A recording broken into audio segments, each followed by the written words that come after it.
English language is it's a it's a mess of a language. So if I say to you that I'm God, I just said magic spells. And people don't think of them as magic spells because they're told magic spells are like abracadabra, and I mean, abracadabra might be a magic spell, but um, they're told that these weird things that they don't hear very often are what magic spells are. But magic spells are language. So I just said that I'm God. But what did I say when I say that? When I said so what did I say? Right? So it's just part of common vernacular. How about that?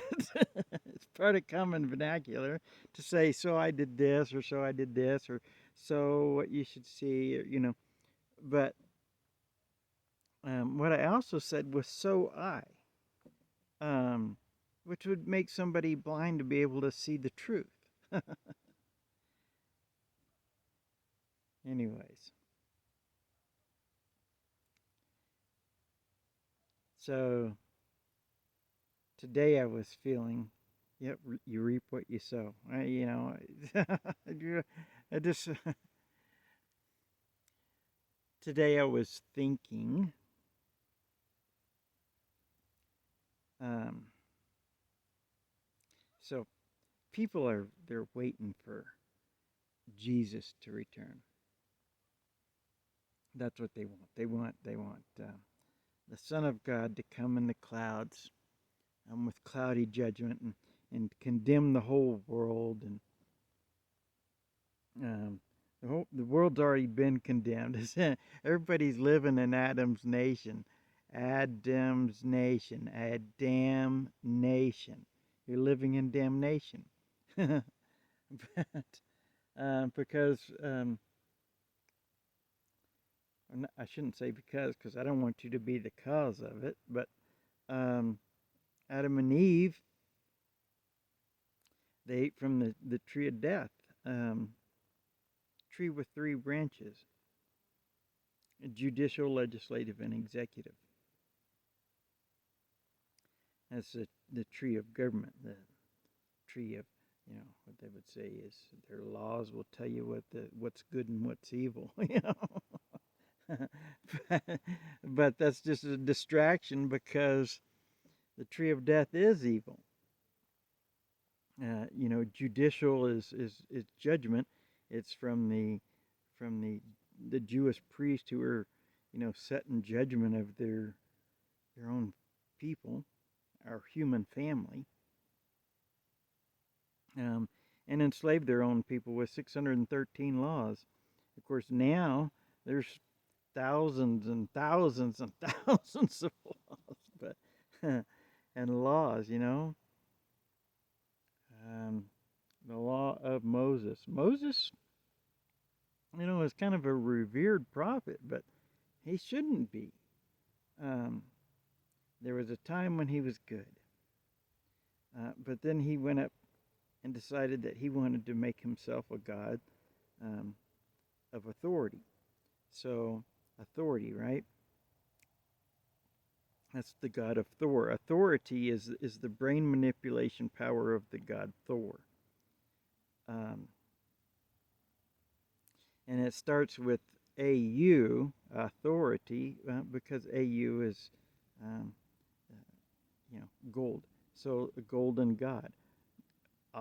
Thor, authority, the golden god. He wrote some rules down and said, this is the law of Moses. Of course, he, tried to pawn it off and say it was the law of God, but that's what men do. They write all these laws and then they say, yeah, God said that. And so the thing you should know about is God is a moral man. I don't want to be I don't want to be your authority. I want to be your friend. I want to be your equal. A lot of people don't want God to be their equal. They want to keep God within the the pages of Scripture. And I think what many people want is a God that they can't see, that doesn't talk, so that so that you know their preachers and their religious leaders and their rulers can say, I'm I speak for God. I'm speaking for God today, and I speak for myself. Thank you very much. But um, so then people would say, "Well, where are you? Where have you been? Why haven't you?" And my answer to that is, where was I supposed to be? All right. So I so you need to understand the morality of God. If I wanted people to just worship me, um, that's first of all that's a bad word, anyways. Worship. Um, it comes from a war-loving people, the god Ares. People.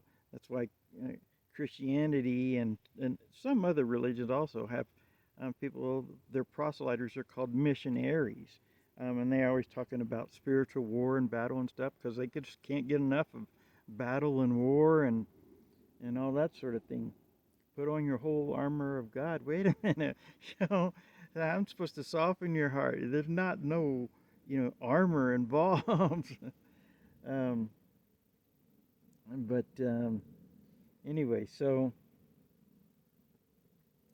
that's another spell too. But anyways, so uh, no, I guess it was that. So why am I talking about not wanting to be an authority over you and stuff like that? Um, Morality, love, right? Um, so morality should always be based on love, not righteousness or stuff. Because what is righteous is the the the result of love. So morality is supposed to be based on love. God has to be a moral guy. Um, so I've sent emails to multiple different YouTube channels and said, look, you don't even have to say that you know me or where you got the knowledge or anything. I'll just give you the revelation because my goal is not to be famous. Um, God's a good God doesn't care. That's not the goal of a good God. Now sometimes it's a temptation because I mean I've been rejected by a bunch of folks. So it's not, um, it would be lots of fun to have the affection of a bunch of folks. Um, and I say folks, I mean we're all one family, the human family, and that's another thing is they've gotten people to live as though they're a bunch of different families. They gave everybody something called last names. That's a death name, a last name. It's you know the last thing somebody calls you on your deathbed. Whether it's um, you know, whatever your name is, or mom, or dad, or Joe, or Frank, or Susan, or you know um, grandpa, or any of these different names. I mean, you could be called anything. That would be your last name, but even then, that's not actually accurate because when when you leave this body, that's not the end of things. But so they gave everybody different last names.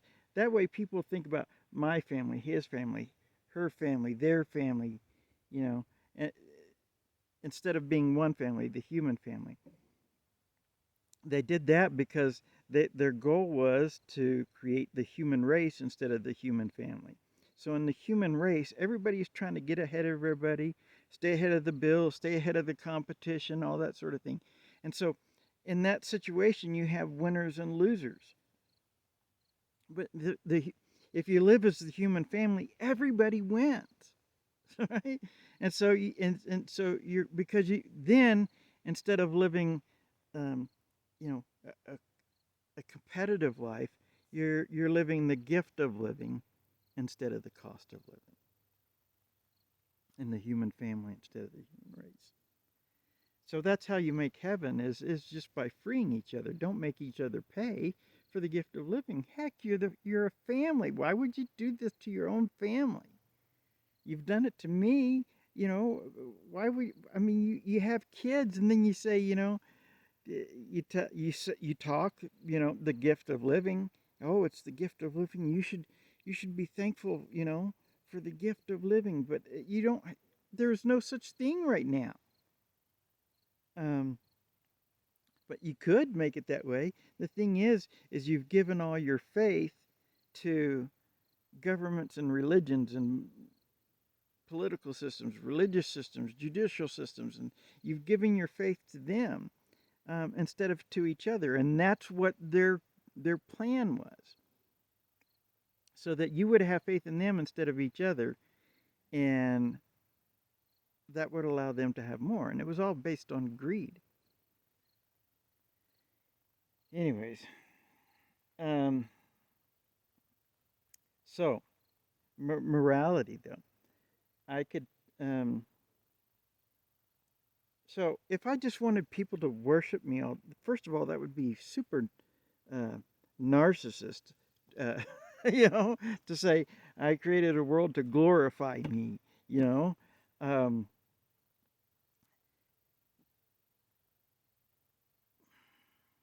so I don't like the word glorify for a couple reasons.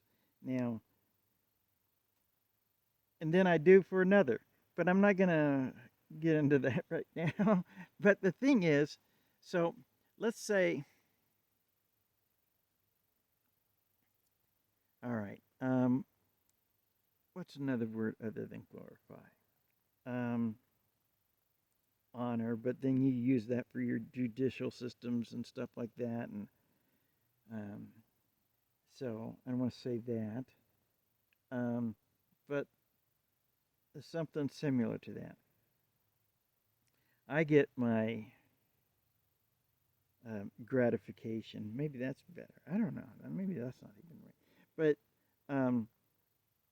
from a family being a family, one family, the human family, and together um, make heaven. So um, this is not the best example right now because people have come out here and they cut down trees and just throw branches and stuff everywhere. I've cleaned up some of it, but I mean it's so much of it. But um, so and if that's what I wanted, just to be glorified is thou holy one, I could have just made robots.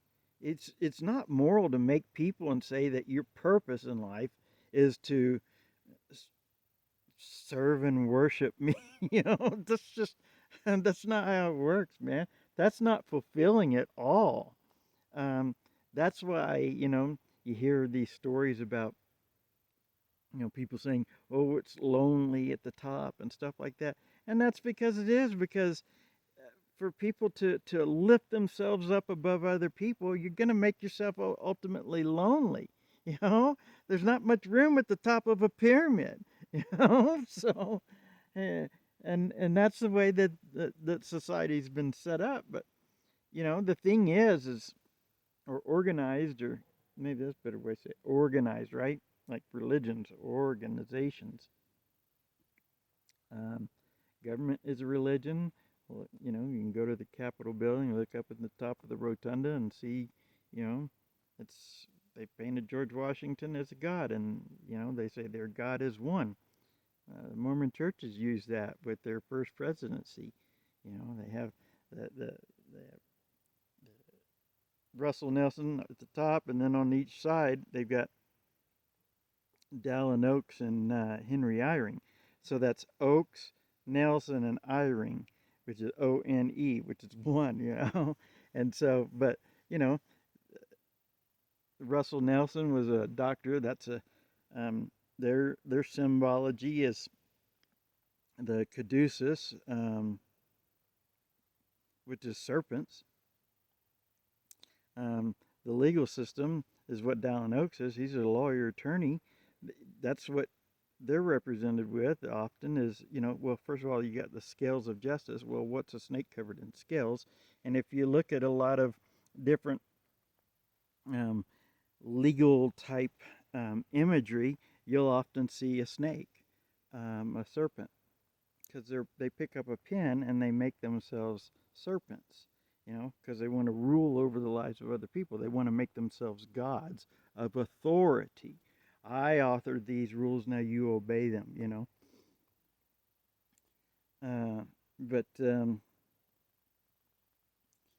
then Eyring, he was an educator, and that's represented by the apple. So you have, and oaks is also a type of a tree. So you have the serpent with the caduceus, Nelson. You have oaks, which is a tree, and Eyring, which is the educator, the apple. So you have a serpent, a tree, and an apple, and that's just truth in plain sight. But anyways. That's not what I was talking about. I've made more than enough videos on that. But so, okay, think about it like this. Think about your favorite grandpa type figure. Let me not say figure. Your favorite grandpa type of person, or your favorite grandma type person. Okay. What is the thing that makes them most happy? You know, um, if I was sitting at home and my kids drove up with my grandkids, my arms would immediately go like this. It's for a big hug, and I would be so happy. You know, um, aunts and uncles and friends, and aunt's a bad name, man, to call family. You gotta come up with a different name than that. And if you're gonna say uncle, then you gotta get rid of sayings like, say uncle, say uncle. But, anyways, Uncle Sam, slave and masters. That's what that's for. That's why the money is made from paper that's made from cotton, because they made it Adam's nation, a damn nation of cotton picking slaves, people picking cotton instead of the gift of living. They were doing slavery, forced work, instead of being able to um, um, take it easy, man, and enjoy your life and get to do the work that you love to do. I've been doing work that I feel good about, but it's not my passion work. The thing that I love to do is landscape design. But I haven't been able to get anybody to hire me for that in a while. So I've been doing other work, and um, um, although I do get a sense of satisfaction, I don't jump out of bed going, "Yay!" In fact, I haven't been working for a while because I just was like, why am I being a slave in my own world? Why am I being a slave here? You know, and I have earthly folks, but they offered to send me some money, but they wanted to send money instead of themselves. And what I wanted was, I want to see my family start to come together again. But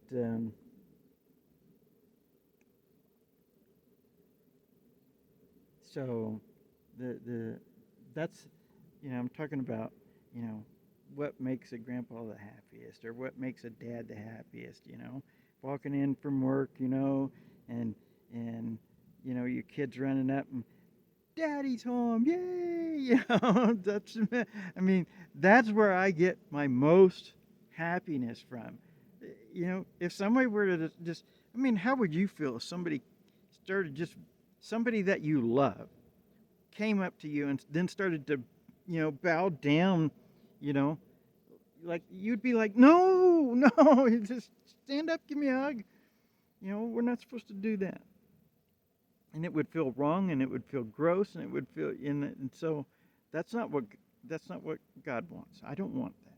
What I want is everybody to be family, for us to make heaven again. If we free each other and people weren't living under the limitations of a budget and financial, you know, limitations and all that kind of stuff, we could have so much fun making heaven. Imagine going to work every day knowing that you're going to make heaven. Or not every day, but every day that you go to work. And know that you're going to do what you just love to do. You just love to do it so much.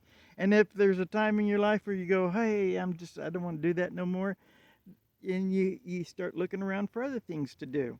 And maybe you decide one day, oh, I want to study and learn how to do this, or I want to learn how to do that. And study, maybe not the best way to do it, just learn on the job. I don't like the word job, but I kind of messed that up. But so, anyways, what I was thinking was, why did I? So, when we come into these um, into these bodies to enjoy life in um, what people call physical, um, when we come into these bodies, there's all these good things about it. You can hug, you can kiss, you can um, make love to your wife or your husband, or you can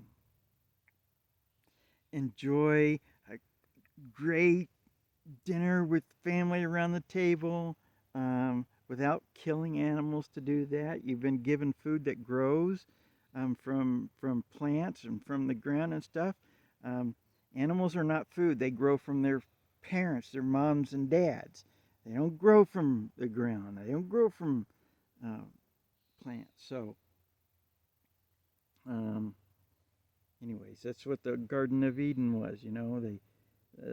That's a parable story. The tree of death was also when, instead of eating the fruits and vegetables again, they just said, "Oh, we don't. That's not enough for us. We want to kill something and make our own tree and our own fruit, and kill animals and hang those in a tree as though they're fruit, and then hang them up there to bleed them out, and then after they got done killing the animals and then throwing them on a fire, which is sending them to hell, the fires of hell.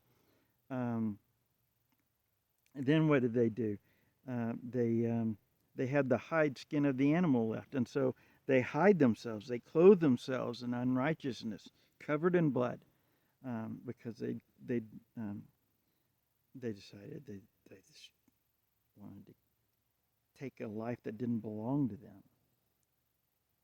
The only life that belongs to you is yours. Your life belongs to you, but no one else's and nobody else's. And animals are somebody. They're somebody. They have a body. They're somebody.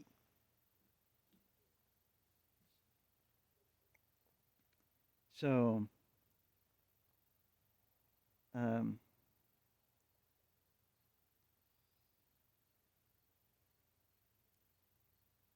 anyways, so what I was thinking was,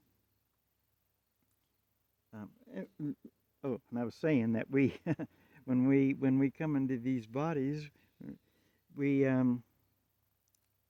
we forget, and that's so that we think of life. We feel the, I don't like to use the word, so that we cherish the time that we have here, so that we see our experience as a limited amount of time, because you're going to only live this life once, and then you'll live another life, but it'll be a different life, completely different experience. But so that's so that, and it's a limited amount of time so that you will cherish it, so that the relationships, so that you won't think that relationships and people are disposable. But governments and religions have gotten people to think the opposite of that. They want you to think about um, death is the doorway to heaven. Death is the path to God, and that's not how that happens. You know, that's people. Those who shun me. It's actually written in the Bible, but and not that the Bible is the holy grail or a beacon of truth, because it's not. But there is some truth in there.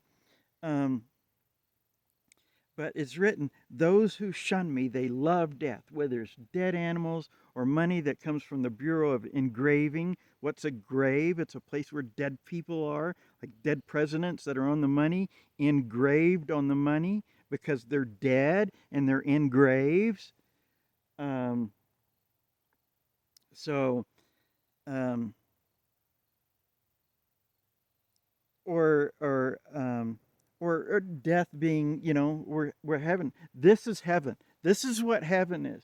Okay, and what it was, look, I'll give you a good thing to start with, right? um, Trees and plants and flowers and food and all that kind of stuff, an abundance of things, and every kind of topography. So if sometime in your life you want to live by the beach and you feel like that's heaven, great. And if that changes later in your life and you go, I want to live in the countryside, or I want to live in the mountains, or I want, all these different types of topography, you can always have the experience, a fresh, happy experience of living in heaven. So, um, so, anyways, that's why, heaven is. If you want to have heaven, you have to make it. Um, Mormons want to say that after they die, they're going to be gods. What would make you think you deserve to be a god if you won't make heaven here, right? If you won't free your own human family, um, um, what makes you think you deserve to be a god? And why would I? Mormons are really big on the military and stuff like that, um, and works for the dead and all of these things.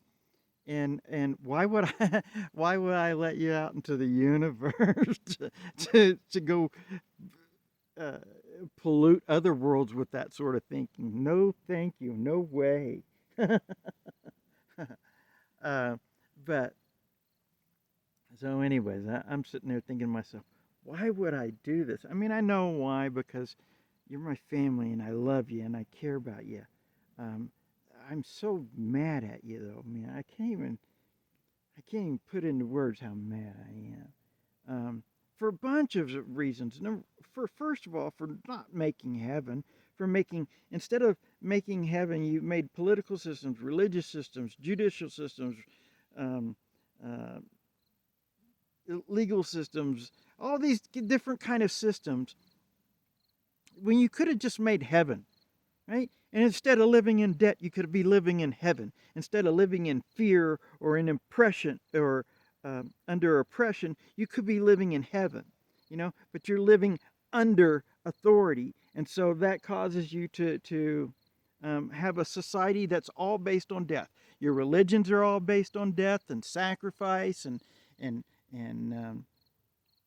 your money is based on death. Your law is based on death. It was first introduced. Remember, we were talking about Moses? Well, he first introduced the law in the form of two stone tablets. And what were the shape of those two tablets? They were the shape of tombstones. One was for Adam and one was for Eve, for picking that stupid tree of death, government, judicial, legislative, and executive. And if you want to know that it's Adam's nation, and then this whole thing is, like the U.S. Government, set up in uh, uh, Washington, D.C. got its land from two states, Virginia and Maryland, the Virgin Mary, you know, and um, that's why, they print babies' feet with the black ink, when they're first born. The first place their feet lands is on ink, black ink, and then on a piece of paper instead of on their mom or their earth or whatever. The first thing they do is put the ink on there. Why? Because they're incorporating that name, and then they write the name in all capitalized letters and monetize it. That's why a birth certificate looks like a um, car title um, or a stock certificate because it's so they started out with the stocks, the stockade, where people put their heads, heads in the stocks. But you have a society of stocks and bonds. What's a bond? Well, it's financial bondage, you know. But anyway, so like I'm about out of food. Like when I say I'm about out of food, I have like a can of green beans, a can of corn, I have some spinach, um, I have vegetables. Some. The only vegetables I have that I had to throw most of the stuff away because I don't have um, I have a working refrigerator, but I don't have um, enough electrical power for it. I just have a little um, portable power station thing, and it doesn't put out enough power to power the refrigerator. And I haven't had ice for the refrigerator for um, like a week now. So a bunch of stuff. I mean, well, I didn't have much to begin with. I say a bunch of stuff. It was a bunch. It felt like a bunch. When you don't have much, a little feels like a bunch. But so, um,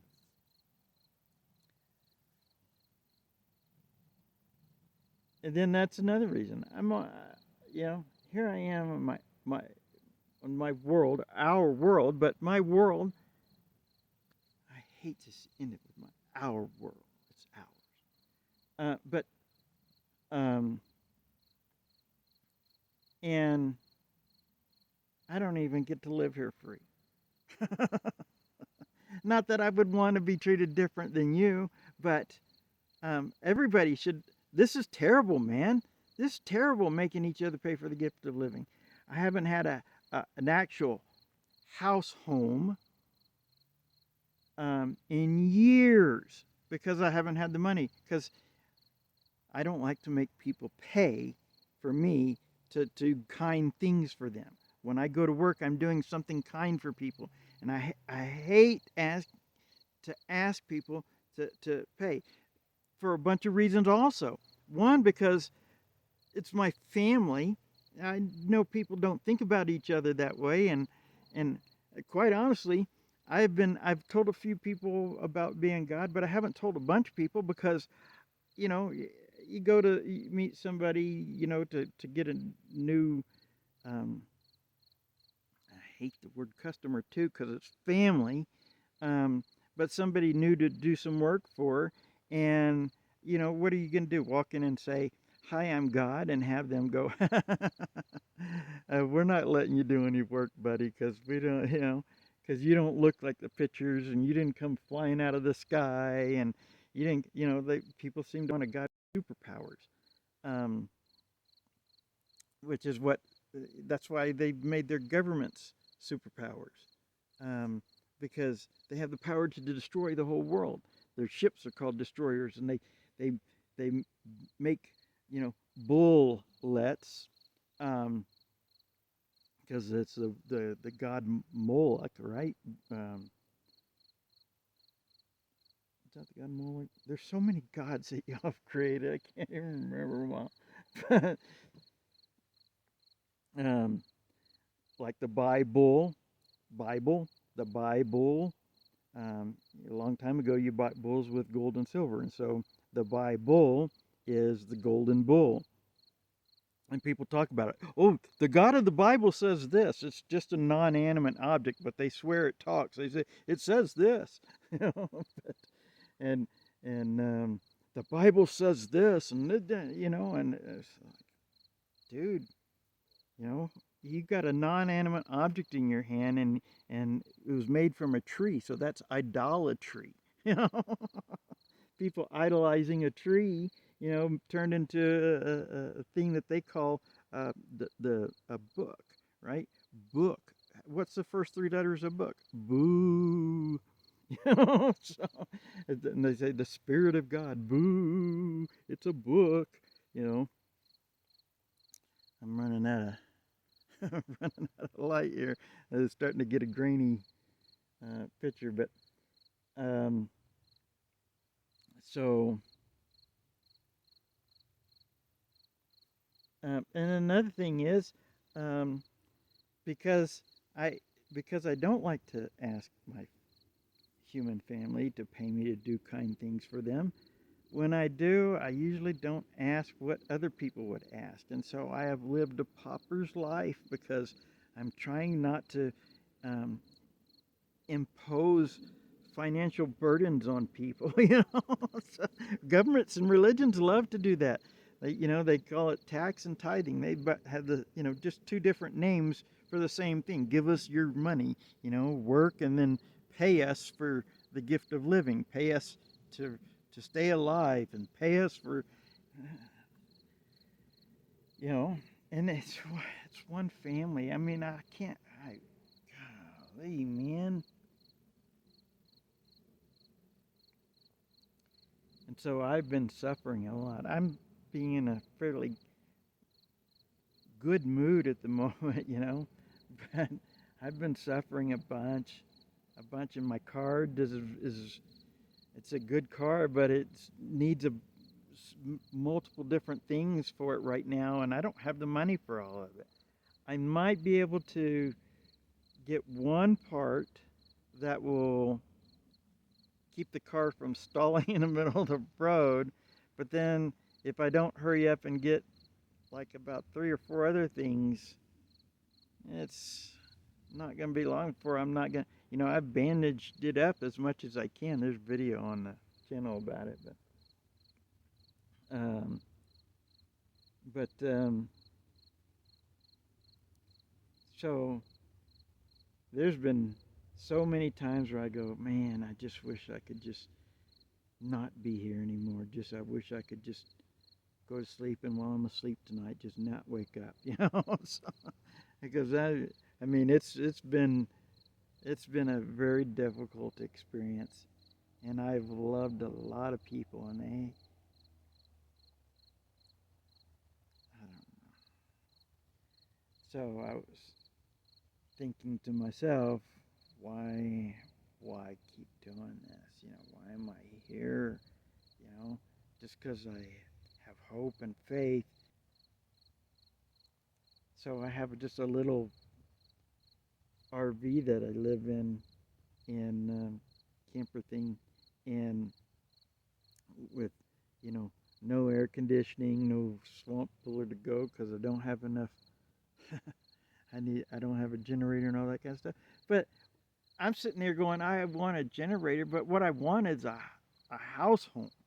You know, that's another thing I'm very upset about Mormons. They have these temples that they shun their own families if they're under like 11 or 12 from weddings. They say, "Oh, nope, you're too young. You can't come," because they haven't been paying enough, I guess. But they call it the house of the Lord instead of a home. It's because it's not a home. It's a hotel. Like the celestial room in a Mormon temple looks like a hotel lobby. And why? House of the Lord. HOTL. It's a hotel lobby with no rooms, no bedrooms, no. Some of them I think have kitchens. Not very many of them anymore, though. I don't think. But and it's a place of division. It's just they call the people that go to the temples patrons because they've been paying money, and they call the ceremonies endowment ceremonies because that's what a gift of money is, an endowment. And so it's paying a gift of money to be a patron to do endowment ceremonies for the dead because money is based on death, the Bureau of Engraving, dead presidents, so in slavery. And so, anyways, so I'm just like, um, you know, some people might be able to say, well, I have some money in the bank, so I can go do that. I don't. I might have a bank account, but I don't have access to it anymore. Um, and if I do, probably, I don't know. I don't know that there would be anything in it. They might have monthly fees used up everything. So, so, and the amount of money that I have altogether would be like pocket change for somebody, like not pocket change. I mean, I do have some change, but the expression that people say is pocket change. It would be like I have less money than somebody that works at a fast food place in a in a area where minimum wage is like $7. So I have about the extra money for I just don't I just don't have just I just put it that way. Um, I could yeah I just and I don't want to say too much because I don't want there's some bad folks in the world, and if they hear you don't have access to a bunch of money, I'm not gonna get into that. But anyways, so I've been trying to figure out how to get folks to have faith in me. It was written faith, hope, and love, but they should have said faith. They should have said hope first, because if you don't hope that it's me, you're sure not going to have faith. Um, you have to have that hope first. And so, how do I get people to have any hope that it's me? Because as soon as I said, like I told one girl the other day, I told her that it was me, God, and she goes, the very first thing she goes is, "Oh, well, you can help me then." The very first thing, it's not, can I help you? It was the very first thing was, "Oh, you can help me." She was wanting me to do some sort of magic. Poof, there's a suitcase full of money or something. I don't know. But I was like, that's not why I'm here. I'm here to try and get everybody to make heaven. But anyways, I'm out of. This is gonna start being not fun to watch because all this graininess. So, anyways, love you. Y'all have fun.